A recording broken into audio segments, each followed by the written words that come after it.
This is hello so worth everybody it, and guys. आज मैं So अपने try it लिए again.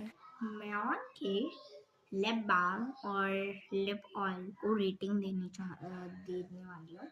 तो बेसिकली ना ये थी 200 की, ठीक है, but mummy was a bargainer, ठीक है, तो उन्होंने बार्गेनिंग करवा के इसे 150 की करवा दी। सोचो 150, 200 से डायरेक्ट 150। तो चलो अभी हम लोग रेटिंग करते हैं। फर्स्ट ऑफ ऑल मैं इसे रेटिंग देना चाहूंगी इस लिप ऑयल को।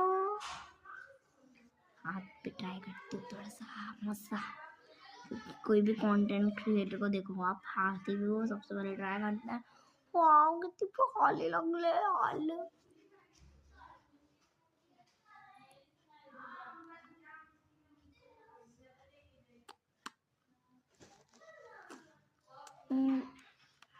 देखो लिप ऑयल ही रेडिया है,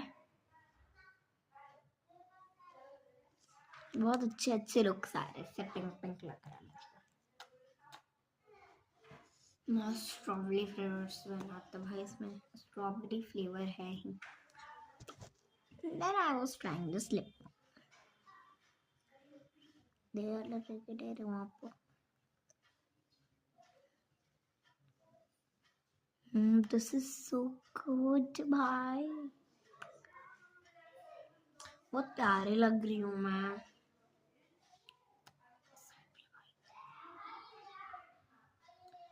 तो इसे मैं रेटिंग देना चाहूँगी 10 आउट ऑफ 9। ये वर्थ इट है, बाय करना है आप कर सकते हो इसे। This is very very very very good.